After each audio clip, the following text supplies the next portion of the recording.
the scream of the Banshee. In Ireland, it is said that if one hears the scream of the Banshee, you or someone close to you will die. Is the scream of the Banshee real? Does it mean you are about to die?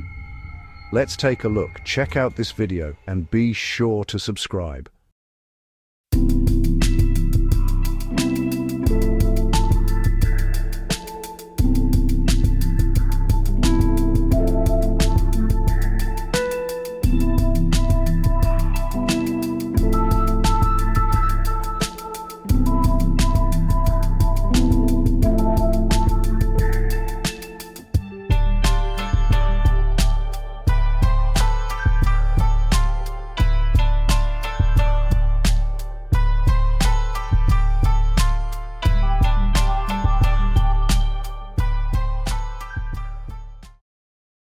Imagine, if you will, a quiet night in the rolling green hills of Ireland. Mist and moonlight over a gnarled tree. The air is still, cool, the scent of damp earth, peat smoke from a distant hearth.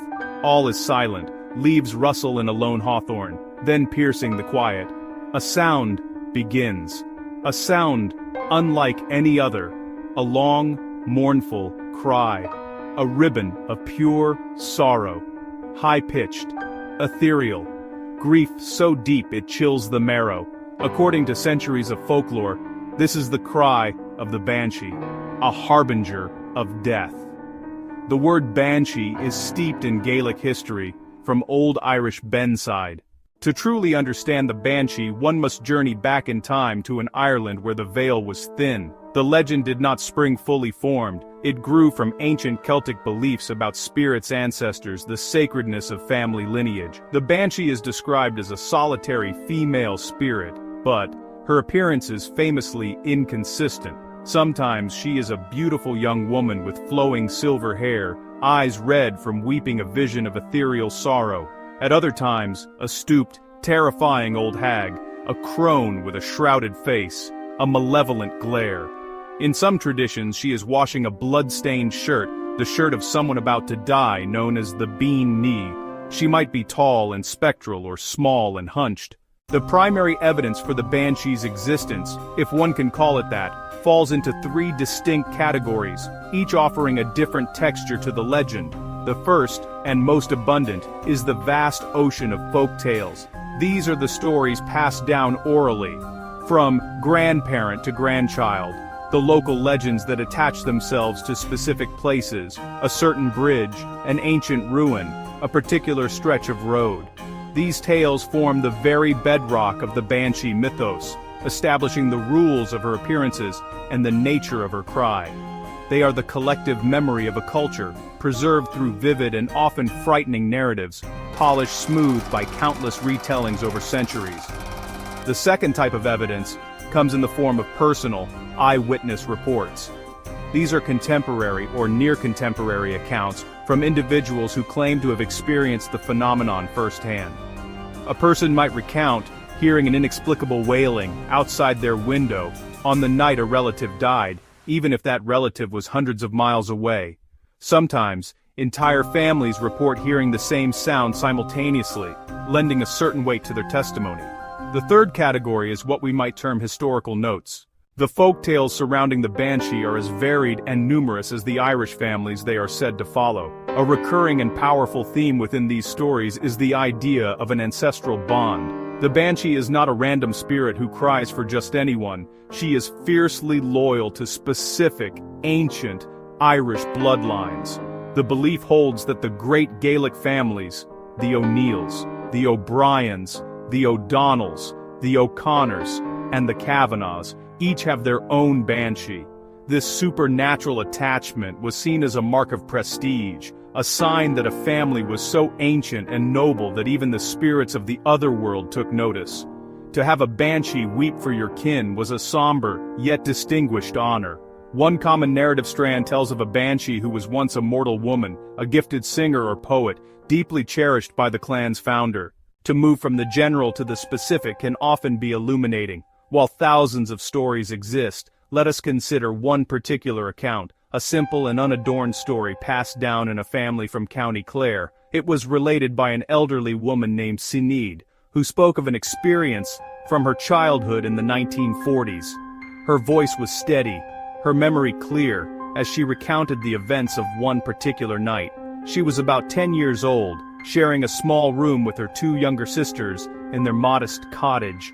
Her grandfather, a man she adored, was gravely ill in the room next door, and the whole house was wrapped in a somber, waiting silence.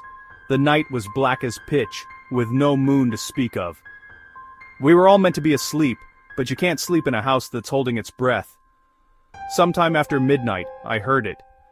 It started low, like the wind sighing, but it wasn't the wind. Now, let us step away from the firelit world of folklore and into the bright, analytical light of skepticism. For every person who believes in the Banshee as a supernatural entity, there is another who seeks a more rational terrestrial explanation. The skeptic does not necessarily dismiss the experiences of people like Sinead. Rather, they question the interpretation of those experiences. From this perspective, the sound heard in the night is very real, but its source is not a spirit from the other world. Instead, it is likely to be something far more ordinary, which has been misidentified due to circumstances, psychology, cultural conditioning. It's a classic case of seeing, or in this case, hearing, what you are prepared to hear. The most common and compelling skeptical argument points to the sounds of nature. The nocturnal world is filled with strange and often eerie noises that can easily be mistaken for a human cry, especially by a tired or anxious mind. The prime culprit is often a bird. The barn owl, for instance, does not hoot. It lets out a long, drawn-out, and genuinely terrifying shriek. The call of a vixen during mating season is another contender, as it can sound uncannily like a woman screaming in distress. Add to this the mournful howl of the wind rushing through a narrow gap, whistling around the eaves of an old house, or moaning through the branches of a tree. When we place the legend and the skeptical view side by side, we are not looking at a simple case of right versus wrong. Instead, we are observing two fundamentally different ways of interpreting the world. The folkloric perspective is rooted in emotion tradition and a sense of connection to a mystical past. It doesn't seek scientific proof because its truth is not scientific. It is a cultural and emotional truth. For the believer, the Banshee's cry is a profound experience that validates their place within a long family history and offers a framework for understanding one of life's most difficult and frightening events: death. The skeptical perspective, on the other hand, is rooted in reason evidence and the scientific method. It operates on the principle of Occam's razor. The simplest explanation is usually the correct one. Choosing is personal. No definitive proof satisfies both believer and skeptic. So why, in our modern scientific age of 2026, does the story of the Banshee persist? Why does it continue to fascinate us, to send a shiver down our spines? The answer, I believe, lies in the fundamental human need for narrative. Stories are how we make sense of the world. Death is perhaps the greatest and most frightening mystery of all. The Banshee legend provides a narrative framework for death. It transforms a cold biological event into something more, an event with a prelude, a warning, a sense of spiritual significance. It gives death a voice, literally. The Banshee serves as a cultural coping mechanism. In a world before modern medicine, a story that offered a warning provided a small illusion of control, or at least of preparation. The cry of the Banshee allowed a family to brace themselves emotionally for an impending loss. It was a signal to gather, to pray, to say goodbyes. Moreover, the legend of the Banshee is inextricably linked to Irish identity.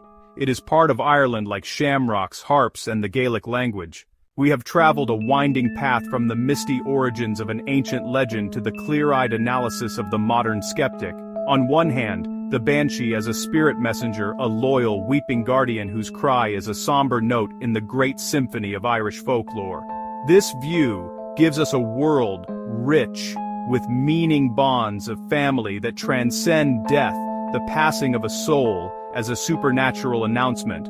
On the other hand, the rational explanation, shriek of an owl, shriek of a fox, the moan of the wind, tricks of a grieving and expectant mind, comfort of logic, reassurance of natural laws.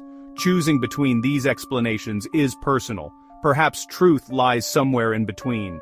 The Banshee may not be a literal spirit at a window.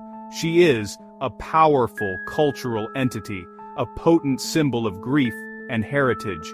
Next time a long, thin cry drifts on the wind, pause and listen.